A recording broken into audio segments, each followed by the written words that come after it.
ಎಲ್ಲರಿಗೂ ನಮಸ್ಕಾರ. ಇವತ್ತು ಪ್ರೆಸ್ ಮೀಟಿಂಗ್ಗೆ ಬಂದಂಥ ತಮ್ಮೆಲ್ಲರಿಗೂ ಸ್ವಾಗತವನ್ನು ಕೋರುತ್ತಾ, ಮೊದಲನೆಯದಾಗಿ ವಿಜಯಪುರ ನಗರ ಉಪವಿಭಾಗದಲ್ಲಿ ದಾಖಲಾದಂತಹ ಕಳ್ಳತನ ಪ್ರಕರಣಗಳ ಆರೋಪಿತರ ಬಂಧನ ಮತ್ತು ಅಲ್ಲಿ ರಿಕವರಿ ಆದಂತಹ ಮಾಹಿತಿಯನ್ನು ತಂದುಕೊಡುತ್ತೆ. ವಿಜಯಪುರ ನಗರ ಉಪವಿಭಾಗದ ಎಲ್ಲ ಪೊಲೀಸ್ ಠಾಣೆಗಳಲ್ಲಿ 2025 ಮತ್ತು 26ರಲ್ಲಿ ದಾಖಲಾದ ಕಳ್ಳತನ ಪ್ರಕರಣ, ರಾಬರಿ ಪ್ರಕರಣಗಳಲ್ಲಿ ನಮ್ಮ Vijayapura city sub division DYSP Nagaraju ಮತ್ತು ಗಾಂಧಿ ಚೌಕ್ ಇನ್ಸ್ಪೆಕ್ಟರ್ ಅಂತ ಬಳಿಗಾರು ಮತ್ತು ಗೋಲ್ ಗುಂಬಾಜ್ ಇನ್ಸ್ಪೆಕ್ಟರ್ ಅಂತ ಪ್ರದೀಪ್ ತಳಿಕೇರಿ ಮತ್ತು ಠಾಣೆ ಎಲ್ಲ ಪೊಲೀಸ್ ಅಧಿಕಾರಿ ಮತ್ತು ಸಿಬ್ಬಂದಿಯವರನ್ನು ಒಳಗೊಂಡ ತಂಡ ಕಳೆದ 3 ತಿಂಗಳಿಂದ ಸತತವಾದ ಪ್ರಯತ್ನಗಳನ್ನು ಮಾಡ್ತಾ ಇತ್ತು. ಗಾಂಧಿ ಚೌಕ್ ಪೊಲೀಸ್ ಠಾಣೆಯಲ್ಲಿ 2026ನೇ ಸಾಲಿನ ಒಟ್ಟು 7 ಪ್ರಕರಣಗಳಲ್ಲಿ 6 ಜನ ಆರೋಪಿತರನ್ನು ಬಂಧಿಸಿ ಅವರಿಂದ 70 ಗ್ರಾಂ ಬಂಗಾರದ ಆಭರಣಗಳು, 18 ದ್ವಿಚಕ್ರ ವಾಹನಗಳು, 1,10,000 ನಗದು, 1 ಲ್ಯಾಪ್ಟಾಪು, 1 ಮೊಬೈಲು, ಒಟ್ಟು 27,25,000 ಗಾಂಧಿ ಚೌಕ್ ಪೊಲೀಸ್ ಠಾಣೆಯ ಅಧಿಕಾರಿಗಳು ವಶಕ್ಕೆ ತಗೊಂಡಿರ್ತಾರೆ. ಅದೇ ರೀತಿ ಗೋಲ್ ಗುಂಬಜ್ ಪೊಲೀಸ್ ಠಾಣೆಯ 2025ನೇ ಸಾಲಿನ ಒಟ್ಟು 6 ಪ್ರಕರಣಗಳಲ್ಲಿ 6 ಜನ ಆರೋಪಿತರು ಹಾಗೂ 2026ನೇ ಸಾಲಿನ 1 ಪ್ರಕರಣದಲ್ಲಿ 2 ಜನ ಆರೋಪಿತರನ್ನು ಬಂಧಿಸಿದ್ದಾರೆ. ಗೋಲ್ ಗುಂಬಜ್ ಪೊಲೀಸ್ ಠಾಣೆಯ ಅಧಿಕಾರಿ ಮತ್ತು ಸಿಬ್ಬಂದಿ ವರ್ಗದವರು ಒಟ್ಟು 100 ಗ್ರಾಂ ಬಂಗಾರದ ಆಭರಣಗಳು, 10 ಗ್ರಾಂ ಬೆಳ್ಳಿ, ಆಮೇಲೆ 1 ಇನೋವಾ ಕ್ರಿಸ್ಟಾ ಕಾರನ್ನು ವಶಪಡಿಸಿಕೊಂಡಿರ್ತಾರೆ. ಒಟ್ಟು ವರ್ತ್ ವ್ಯಾಲ್ಯೂ 33,02,000 ಆಗಿರುತ್ತೆ. ಅದೇ ರೀತಿ APMC ಪೊಲೀಸ್ ಠಾಣೆಯ ಸಿಬ್ಬಂದಿಯವರು 2026ನೇ ಸಾಲಿನ 2 ಪ್ರಕರಣಗಳಲ್ಲಿ 3 ಜನ ಆರೋಪಿತರನ್ನು ಬಂಧಿಸಿದ್ದಾರೆ. ಅವರಿಂದ 90 ಗ್ರಾಂ ಬಂಗಾರದ ಆಭರಣ ಮತ್ತು 1 ಟೆರೆನೋ ಪ್ಲಸ್ ಕಾರನ್ನು ವಶಪಡಿಸಿಕೊಂಡಿದ್ದಾರೆ. ಒಟ್ಟು ವರ್ಕ್ ವ್ಯಾಲ್ಯೂ 19,20,000. ಅದೇ ರೀತಿ ಆದರ್ಶ ನಗರ ಪೊಲೀಸ್ ಠಾಣೆಯ 2025ನೇ ಸಾಲಿನ ಒಟ್ಟು 10 ಪ್ರಕರಣಗಳನ್ನು ಪೊಲೀಸರು ಬೇಯಿಸಿದ್ದಾರೆ. ಅದರಲ್ಲಿ ಒಟ್ಟು 21 ಜನ ಆರೋಪಿತರನ್ನು ಬಂಧಿಸಿ ಅವರಿಂದ ಒಟ್ಟು 410 ಗ್ರಾಂ ಬಂಗಾರದ ಆಭರಣ, 2 ದ್ವಿಚಕ್ರ ವಾಹನ, 1 ಹುಂಡೈ ಕಾರು, 6,55,000 ನಗದು, ಹೀಗೆ ಒಟ್ಟು 74,55,000 ವಶಪಡಿಸಿಕೊಳ್ಳುವಲ್ಲಿ ಆದರ್ಶ ನಗರ ಪೊಲೀಸ್ನವರು ಯಶಸ್ವಿಯಾಗಿದ್ದಾರೆ. ಅದೇ ರೀತಿ ಜಲನಗರ ಪೊಲೀಸ್ ಠಾಣೆಯ 2025ನೇ ಸಾಲಿನ 1 ಪ್ರಕರಣದಲ್ಲಿ 1 ಆರೋಪಿ, 2026ನೇ ಪ್ರಕರಣ 3 ಪ್ರಕರಣಗಳಲ್ಲಿ ಒಟ್ಟು 4 ಜನ ಆರೋಪಿತರನ್ನು ಬಂಧಿಸಿದ್ದಾರೆ. ಅವರಿಂದ 10 ಗ್ರಾಂ ಬಂಗಾರದ ಆಭರಣ, 250 ಗ್ರಾಂ ಬೆಳ್ಳಿ, 7 ದ್ವಿಚಕ್ರ ವಾಹನ, ಒಟ್ಟು 6,30,000 ವರ್ತ್ ವ್ಯಾಲ್ಯೂ ವಶಪಡಿಸಿಕೊಂಡಿರ್ತಾರೆ. ಮತ್ತು ವಿಜಯಪುರ ಸಿಟಿ ಸಬ್ ಡಿವಿಷನ್ನಲ್ಲಿ ಕಳೆದ 3 ತಿಂಗಳಿಂದ ಮಾಡಿರುವಂಥ ಸತತ ಪ್ರಯತ್ನದಿಂದ 2025ನೇ ಸಾಲಿನ 17 ಪ್ರಕರಣಗಳಲ್ಲಿ ಒಟ್ಟು 28 ಜನರನ್ನು ಬಂಧಿಸಿದ್ದಾರೆ.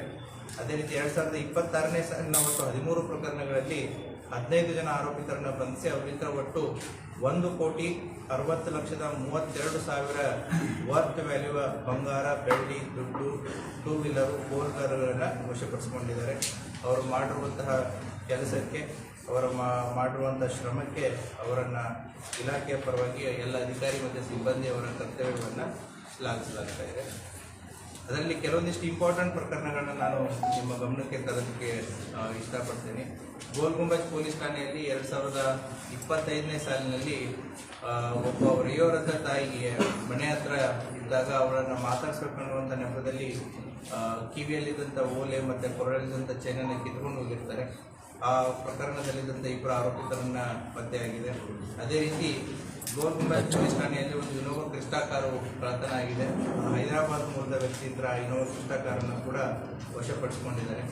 ಅದೇ ರೀತಿ APMCಯಲ್ಲಿ ಅಟೆನ್ಷನ್ ಡೈವರ್ಷನ್, ಇದನ್ನು ನಾವು ಹೇಳ್ತಾನೆ ಇರ್ತೀವಿ, ಅಟೆನ್ಷನ್ ಡೈವರ್ಷನ್ ಬಸ್ಗಳಲ್ಲಿ ಮಾಡ್ತಾ ಇರ್ತಾರೆ.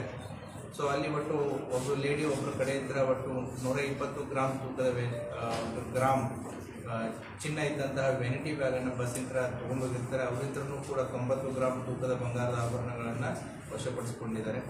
ಅದೇ ರೀತಿ ಗಾಂಧಿ ಚೌಕ್ ಪೊಲೀಸ್ ಠಾಣೆಯಲ್ಲಿ ಮೀನಾಕ್ಷಿ ಚೌಕ್ ಹತ್ರ 2 ವೀಲರ್ದಲ್ಲಿ ಇದ್ದಂಥ ಬಂಗಾರದ ಬ್ಯಾಗನ್ನು ತೊಗೊಂಡೋಗಿರ್ತಾರೆ, ಅದು ಕೂಡ ಪತ್ತೆ ಮಾಡಿದ್ದಾರೆ. ಸೊ ಸಿಮಿಲರ್ಲಿ ಆದರ್ಶ ನಗರ ಪೊಲೀಸ್ ಠಾಣೆಯಲ್ಲಿ ನಮ್ಮ ರೂಪಾದೇವಿ ಏನು ಕಾಲೇಜ್ ಇದೆ, ಅಲ್ಲಿ ಹೈವೇ ಮೇಲೆ ಹೋಗ್ತಾ ಇರುವಂಥ ವೆಹಿಕಲನ್ನು ಅಡ್ಡಗಟ್ಟಿ ಒಟ್ಟು 4 ಜನ ಆರೋಪಿತರು ಏನು ಮಾಡಿರ್ತಾರೆ ಅಂತಂದರೆ 10 ಲಕ್ಷ ದುಡ್ಡನ್ನು ತೊಗೊಂಡೋಗಿರ್ತಾರೆ. ಇವರು ಮಹಾರಾಷ್ಟ್ರದಿಂದ ಬರೋದು ಗೊತ್ತಿರುತ್ತೆ, ಅದೇ ವೆಹಿಕಲನ್ನು ಫಾಲೋ ಅಪ್ ಮಾಡಿಬಿಟ್ಟು ಇಲ್ಲಿ ಅಫೆನ್ಸ್ ಮಾಡಿ ಈ ವೆಹಿಕಲ್ದಲ್ಲಿ ದುಡ್ಡು ಕ್ಯಾರಿ ಮಾಡ್ತಾ ಇದ್ದಾರೆ, ಅದು ಇರುತ್ತಲ್ಲಿ ಹೋಗ್ತಾ ಇರುತ್ತೆ. ಸೊ ಇಲ್ಲಿ ಅಡ್ಡ ಹಾಕಿ ಅದನ್ನು ತೊಗೊಂಡೋಗಿರ್ತಾರೆ, ಅದನ್ನು ಕೂಡ ನಮ್ಮ ಪೊಲೀಸ್ನವರು ಪತ್ತೆ ಮಾಡಿದ್ದಾರೆ. ಸೊ ಈ ರೀತಿಯಾಗಿ ಆದರ್ಶ್ ನಗರದಲ್ಲಿ ಇನ್ನೊಂದು ಕಳ್ಳತನ ಪ್ರಕರಣ ಆಗಿರುತ್ತೆ. ಒಂದು ಮದುವೆ ಹಾಲ್ನಲ್ಲಿ ಬಂದು ಬಂಗಾರ ಇದ್ದಂಥ ಬ್ಯಾಗನ್ನು ತೊಗೊಂಡೋಗಿರ್ತಾರೆ. ಇದನ್ನು 24 ಗಂಟೆಯಲ್ಲಿ CCTV ಆಧರಿಸಿ ಮಧ್ಯಪ್ರದೇಶದ ಆ ವ್ಯಕ್ತಿಯನ್ನು ಪತ್ತೆ ಮಾಡಿ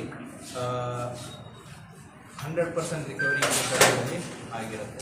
ಸೊ ಕೆಲವೊಂದಿಷ್ಟು ಇಂಪಾರ್ಟೆಂಟ್ ನಮ್ಮ ಗಮನಕ್ಕೆ ತರ್ತಾ ಇದೆ. ಇದು ವಿಜಯಪುರ ನಗರ ಉಪವಿಭಾಗದ ಸಿಬ್ಬಂದಿ ಮತ್ತು ಅಧಿಕಾರಿಗಳು ಮಾಡುವಂತಹ ಒಂದು ಪ್ರಾಪರ್ಟಿ ರಿಕವರಿಯನ್ನು ತಮ್ಮ ಗಮನಕ್ಕೆ ತಂದಿದೆ. ಇನ್ನು ಇನ್ನೊಂದು ಪ್ರಕರಣ ವಿಜಯಪುರ ಗ್ರಾಮೀಣ ಪೊಲೀಸ್ ಠಾಣೆಯಲ್ಲಿ ದಿನಾಂಕ 14/4/2026 ಮಧ್ಯಾಹ್ನ 3 ಗಂಟೆಗೆ ಒಂದು ಕೊಲೆ ಪ್ರಕರಣ ದಾಖಲಾಗಿರುತ್ತೆ. ಪ್ರಕರಣದ ಸಂಖ್ಯೆ 173/2026 ಅಡಿಯಲ್ಲಿ ಇಂಡಿಯನ್ ಆರ್ಮ್ಸ್ ಆ್ಯಕ್ಟ್ ಮತ್ತು BNS ಆ್ಯಕ್ಟ್ಸ್ ಅಡಿಯಲ್ಲಿ ಪ್ರಕರಣವನ್ನು ದಾಖಲು ಮಾಡಿಕೊಂಡು ಪತ್ತೆ ಕಾರ್ಯವನ್ನು ಕೈಗೊಂಡಿರ್ತಾರೆ. ಅವತ್ತಿನ ದಿನ ರಾಜು ಬಾಪುಕರೆ ಅನ್ನುವಂಥ 42 ವರ್ಷದ ವ್ಯಕ್ತಿಯನ್ನು ಆತನ ಊರಾದಂತಹ ಗೋಲ್ಡನ್ ದೊಡ್ಡಿ ಯಂತ್ರ ಅವನು ವಿಜಯಪುರ ಸಿಟಿಗೆ ತನ್ನ ಜೀಪ್ನಲ್ಲಿ ಬರ್ತಾ ಇರಬೇಕಾದ್ರೆ ಅಲಿಯಾಬಾದ್ ಇಂಡಸ್ಟ್ರಿಯಲ್ ಏರಿಯಾದ ಹತ್ರ ಒಂದು ಟಿಪ್ಪರ್ನಲ್ಲಿ ಬಂದುಬಿಟ್ಟು ಮೊದಲು ತಾರ್ ಜೀಪ್ಗೆ ಡಿಕ್ಕಿ ಹಾಯಿಸಿ ಆತ ಯಾವಾಗ ಸತ್ತಿಲ್ಲ ಅಂತ ಗೊತ್ತಾಗುತ್ತೆ ತಳಗೆ ಇಳಿದ್ಬಿಟ್ಟು ಮತ್ತೆ ಕಲ್ಲಿನಿಂದ ಮಾರಣಾಂತಿಕವಾದಂಥ ಹಲ್ಲೆಗಳನ್ನು ಮಾಡಿ ತಮ್ಮಲ್ಲಿದ್ದಂಥ ಕಂಟ್ರಿ ಪಿಸ್ತೂಲ್ಗಳನ್ನ ಬಳಸಿ ಗುಂಡು ಹಾರಿಸಿ ಆ ವ್ಯಕ್ತಿಯನ್ನು ಕೊಲೆ ಮಾಡಿ ಅಲ್ಲಿಂದ ಪರಾರಿಗೈದಿರ್ತಾರೆ. ಈ ಪ್ರಕರಣವನ್ನು ನಮ್ಮ ರಾಮಗೌಡ ಹಟ್ಟಿಯವರು ಮತ್ತು 2 ತಂಡಗಳನ್ನ ರಚನೆ ಮಾಡಿರುತ್ತೆ. ಒಂದು ನಿಶಿತಾ ಗುಪ್ತಾ ಅವರ ನೇತೃತ್ವದಲ್ಲಿ, ಇನ್ನೊಂದು TS ಸುಲ್ಫಿ ಅವರ ನೇತೃತ್ವದಲ್ಲಿ, ಮತ್ತು ಜಾನರ್ ಮತ್ತು ಅವರ PSಗಳಾದಂತಹ ವಿನೋದ್ ದೊಡ್ಡಮನಿ ಮತ್ತು ಲಕ್ಷ್ಮೀ ದೇಗಿನಾಳ್ ಅವರ ನೇತೃತ್ವದಲ್ಲಿ 2 ತಂಡಗಳನ್ನ ರಚನೆ ಮಾಡಿ ಮಾಡಿದಂಥ ತಂಡ ಯಾರು, ಏನು, ಎಂತ, ಯಾಕೆ ಅನ್ನುವಂಥ ಒಂದು ಪ್ರಶ್ನೆಯನ್ನು ಹುಟ್ಟಿ ಹಾಕಿ ಅವರನ್ನ ಪತ್ತೆ ಮಾಡುವಂಥ ಕಾರ್ಯವನ್ನು ಮಾಡಿದ್ದಾರೆ. ಅದರಲ್ಲಿ ಒಟ್ಟು 6 ಜನ ಆರೋಪಿತರನ್ನು ಬಂಧಿಸಿದ್ದಾರೆ. ಅದರಲ್ಲಿ ಕಾನ್ಸ್ಪಿರಸಿ ಮಾಡಿದಂತಹ ಅಬುಷಾ ಕೊಡ್ಲೇಕರ್ ಆರೋಪಿ ನಂಬರ್ 1. ಅದೇ ರೀತಿ ಟ್ರಕ್ ಡ್ರೈವರ್ ಆದಂಥ ಅಭಾಷ್ಯ ಬಾಡು ಮಾನೆ, ವಾಗೀಶ್ ಕೋಲ್, ಜಾಲಿಂದರ್ ಮಲ್ಲಾರಿ, ಕಂಡುಬಾ ತಾಂಬೆ, ಮುರುಗು ಹಕ್ಕೆ, ಇವರೆಲ್ಲರನ್ನೂ ಕೂಡ ಅಲ್ಲೇ ಕಾಂಗ್ರೂನ್ ದೊಡ್ಡಿ ಮತ್ತು ಮಾನೇನ್ ದೊಡ್ಡಿ ಎಲ್ಲ ಅಲಿಯಾಬಾದ್ ಸುತ್ತಮುತ್ತಲಿದ್ದವರೆ, ಇವರೆಲ್ಲ ಸಂಬಂಧಿಕರನ್ನೇ. ಈ ಕೊಲೆಗೈದಂತಹ ಎಲ್ಲ 6 ಜನ ಆರೋಪಿತರನ್ನು ಬಂಧಿಸಿದ್ದಾರೆ.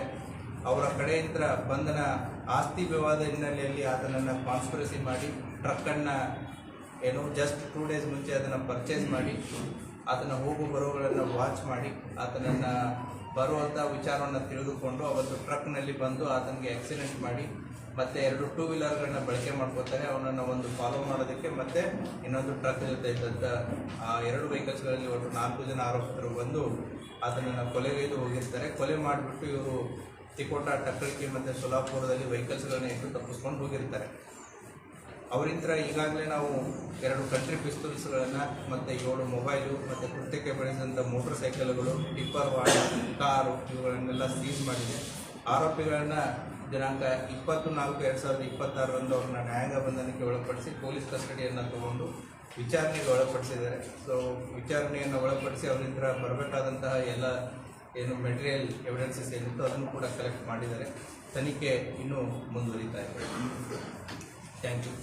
ಈ ಕಾರ್ಯಾಚರಣೆಯಲ್ಲಿ ತಂಡದ ತನಿಖಾಧಿಕಾರಿ ಆದವರು ಮತ್ತು ತನಿಖೆಯಲ್ಲಿ ಇನ್ವಾಲ್ವ್ ಆದಂತಹ ಇಶಿತಾ ಗುಪ್ತಾ ಅವರು, ಸುಲ್ಫಿ, ಜಾನರ್ ಮತ್ತು ಲಕ್ಷ್ಮಿ ಮತ್ತು ವಿನೋದ್ ದೊಡ್ಡಮನಿ ಮತ್ತು ವಿಜಯಪುರ ಗ್ರಾಮೀಣ ಪೊಲೀಸ್ ಠಾಣೆಯ ಎಲ್ಲ ಅಧಿಕಾರಿ ಮತ್ತು ಸಿಬ್ಬಂದಿ ವರ್ಗವನ್ನು ಕೂಡ ಶ್ಲಾಘನೆ ಮಾಡುತ್ತೆ. ಅದೇ ರೀತಿ ಕೂಡ ಸಿಟಿ ಉಪವಿಭಾಗದ DYSP ಮತ್ತು ಅವರ ಅಧಿಕಾರಿಗಳನ್ನು ಕೂಡ ಈ ತನಿಖೆಯಲ್ಲಿ ಕೈ ಜೋಡಿಸುತ್ತಾರೆ. ಆರೋಪಿಗಳನ್ನ ಪತ್ತೆ ಹಚ್ಚುವಲ್ಲಿ ಕೂಡ ಅವರು ಕೂಡ ಯಶಸ್ವಿಯಾಗಿರುತ್ತಾರೆ. Thank you.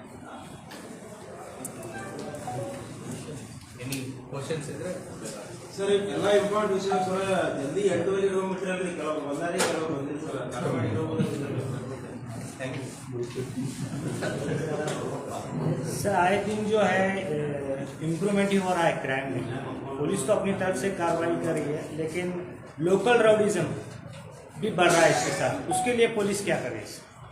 प्रश्न सर, क्राइम का परसेंटेज भी बढ़ रहा है, जैसे मर्डर्स हो रहे हैं, दूसरे डकैती हो रहे हैं, ऐसे ही लोकल राउडिज्म जैसे हैं वो बिल्कुल एक्टिव पर हैं। फॉर एग्जांपल जो है राशन माफिया हैं, लैंड माफिया हैं और जो हैं बड्डी माफिया हैं, ये पूरी तरह से एक्टिव हैं, जिन पर मैंने काफ़ी ये किए आपको बता दिया। तो उसके लिए पुलिस कारकर्दगी करते हुए नज़र नहीं आती, उसके बारे में क्या कहेंगे सर? ರೇಷನ್ ಮಾಫಿಯಾಗೆ ಸಂಬಂಧಪಟ್ಟಂತೆ ಎಲ್ಲೆಲ್ಲಿ ಇಲ್ಲಿಗಲ್ ಆಗಿ ಟ್ರಾನ್ಸ್ಪೋರ್ಟ್ ಮಾಡ್ತಾರೆ, ಇದನ್ನು ಮಾಡ್ತಾ ಇದ್ದಾರೆ, ಎಲ್ಲ ಪೊಲೀಸ್ ಠಾಣೆಗಳಲ್ಲಿಯೂ ಕೂಡ ಪ್ರಕರಣ ದಾಖಲಾಗ್ತಾ ಇದೆ. ಲ್ಯಾಂಡ್ ಮಾಫಿಯಾಗೆ ಸಂಬಂಧಪಟ್ಟಂತೆ ಯಾರಾದರೂ ಇನ್ನೂ ಅನ್ಯಾಯಕ್ಕೊಳಗಾದವರು ಇದ್ರು ಅಂತಂತಂದರೆ ಅವ್ರು ಬಂದು ನೇರವಾಗಿ ಕಂಪ್ಲೇಂಟನ್ನು ಕೊಡ್ಬೋದು, ಪ್ರಕರಣವನ್ನು ದಾಖಲಿಸಿ ಪೊಲೀಸ್ನವರು ಚಾರ್ಜ್ ಶೀಟ್ ಮಾಡ್ತಾರೆ. ಈಗಾಗಲೇ ಇಂಥ ಒಂದು 28 ಪ್ರಕರಣಗಳನ್ನು ಪೊಲೀಸ್ನವರು ಚಾರ್ಜ್ ಶೀಟ್ ಮಾಡಿದ್ದಿದೆ. ಅದೇ ರೀತಿ ತಾವು ಇನ್ನೊಂದು ಹೇಳಿದ್ರಿ, ಯಾವುದಾದ್ರು ಲ್ಯಾಂಡ್ ಮಾಫಿಯಾ, ಇನ್ನೊಂದು ಬಡ್ಡಿ ವ್ಯವಹಾರ ಮಾಡೋರ ಬಗ್ಗೆ ಯಾರಾದರೂ ಅನ್ಯಾಯಕ್ಕೊಳಗಾದವರು ಇದ್ದರೆ 100% ಕಂಪ್ಲೇಂಟ್ ಕೊಟ್ಟರೆ ಅವ್ರ ಮೇಲೂ ಕೂಡ ನಿರ್ದಾಕ್ಷಿಣ್ಯವಾಗಿ ಕ್ರಮವನ್ನು ನಾವು ಕೈಗೊಳ್ತೀವಿ. ಸರ್ ಇನ್ನೊಂದು ವಿಚಾರ ರೀ, ಈಗ ಪೊಲೀಸ್ ಕ್ವಾರ್ಟರ್ಸ್ ಸರ್ ನಿರುಪಯುಕ್ತ ಸರ್ ಕೆಲವೊಂದು ಎಲ್ಲ ಕ್ವಾರ್ಟರ್ಸ್ಗಳು ಯೂಸ್ ಕೆಲವೊಬ್ಬ ಎಷ್ಟೋ ಜನ ಪೊಲೀಸ್ ಸಿಬ್ಬಂದಿ ಬಾಡಿ ಮನೆಯೊಳಗೆ ವಾಸಿಸ್ತಾರೆ ಸರ್. ಇದು ಹೆಂಗೆ ಸರ್ ಮುಂದೆ ಸರ್ ಅವೆಲ್ಲ ಇಂಪ್ರೂವ್ಮೆಂಟ್ ಯಾವಾಗ ಪೊಲೀಸ್ ಕ್ವಾರ್ಟರ್ಸ್ ಸರ್ ಇವೆಲ್ಲ ಅಲ್ಲಲ್ಲಿ ಪೊಲೀಸ್ ಕ್ವಾರ್ಟರ್ಸು ಎಲ್ಲಿ ಇರ್ತವೆ ಅದನ್ನು ಸಿಬ್ಬಂದಿಗಳಿಗೆ ಕೊಡ್ತಾರೆ. ಪೊಲೀಸ್ ಕ್ವಾರ್ಟರ್ಸು ಎಲ್ಲಿ ಇರಲ್ಲ ಅದಕ್ಕೆ ಸರ್ಕಾರದಿಂದ HR ಅನ್ನೋದು ಬರುತ್ತೆ. ಆ HR ಅನ್ನು ತಗೊಂಡು ಅವರು ಬಾಡಿಗೆ ಮನೆಗಳಲ್ಲಿ ತಗೊಂಡು ಇರೋದಕ್ಕೂ ಕೂಡ ಅವಕಾಶ ಇದೆ. ಸರ್ ಈಗ ಈ ರಾಜು ಕರೆ ಮೇಲೆ ಎಷ್ಟು ರೌಂಡ್ ಫೈರಿಂಗ್ ಆಗಿದೆ ಸರ್? ಒಟ್ಟು ಅವನಿಗೆ 4 ಫೈರಿಂಗ್ ಆಗಿದೆ, 4 ಇಂಜುರೀಸ್ ಇದೆ, 4 ಬುಲೆಟ್ಗಳನ್ನು ಕೂಡ ಸಿಕ್ಕಿದೆ. ಅದು ಫೈರಿಂಗ್ ಆಗಿರೋದು ಅವನ ದೇಹದಲ್ಲಿ ಹೊಕ್ಕಿರೋದು 4.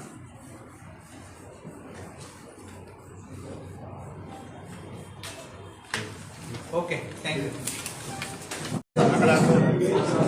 ಸರ್. ಅವ್ರು ಮೇಡಮ್ ಅವ್ರನ್ನ ಈ ಕಡೆ ನಿಲ್ಲಿಸ್ರಿ, ಒಂಚೂರು ಮೇಡಮ್ ಬರ್ರಿ.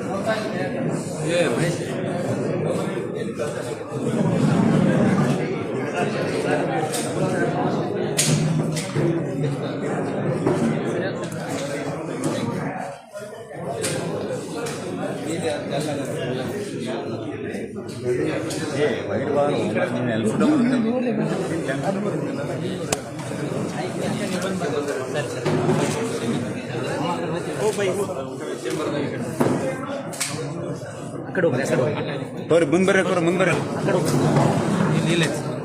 ಸಾಹೇಬ್ರ ಕಡೆ ಬರ್ರಿ, ಸಾಹೇಬ್ರ ಕಡೆ ನಮ್ಮ ನಿಮಿಷ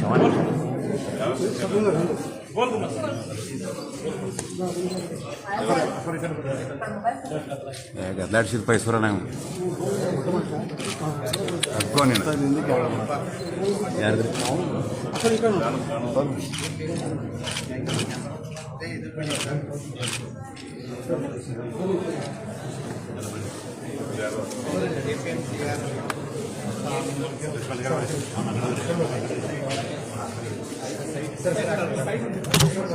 ಸಬ್ಕಾರ ಸಾಹೇಬ್ರ ಕಡೆ ಅವ್ರ ಕಡೆ ಹೆಸರನ್ನ ಕಳ್ಸೋರ್ನ ಕಡೆ ಸರ್ ಆ ಕಡೆ ತಮ್ಮ ಕಡೆ ಸೈಡ್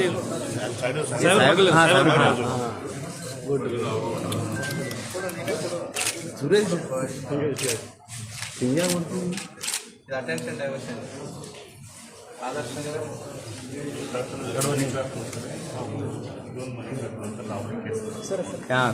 आपके बात हो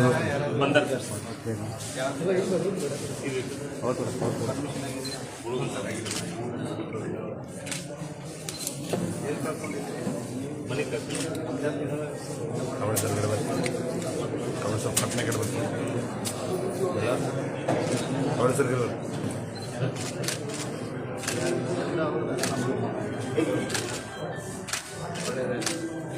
CCTV ಹಾಕಿ ಮನೆಗೆ ಸುರೇಶ್ ನಂದು ಗೊತ್ತಿಗೆ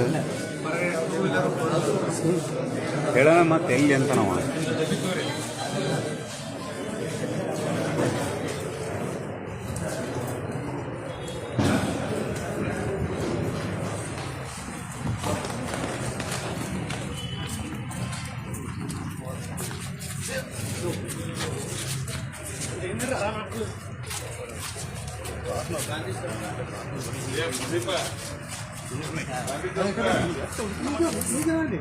ಹಿಂದಡ್ರಲ್ಲ ಆರಾಮ್ಸ್ರಿ ನೋಡ್ಕೊತ ಬರ್ತಾರೆ. ಇಷ್ಟು ಮುಂದೆ 4 ಗಾಡಿ ಹಿಂದೆ ಅದ ಇಷ್ಟ 8 ಗಾಡಿ ಇದಾವೆ ಹಿಂದಡ್ರಿ.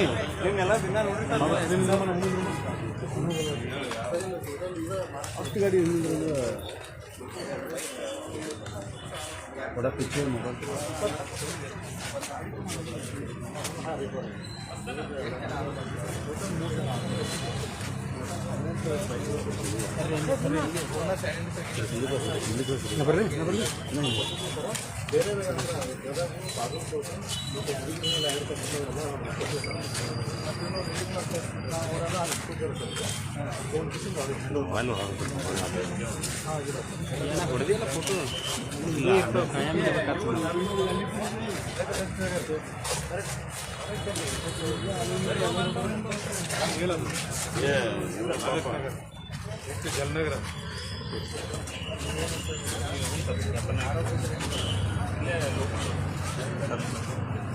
ಜಲನಗರ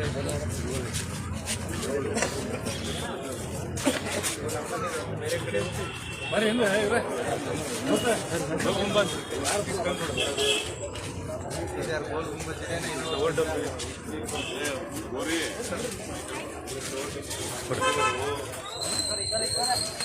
ಸರ್ ಏ ಅಣ್ಣ ಹಿಂದೆ ಬರ್ರಿ ಹಿಂದೆ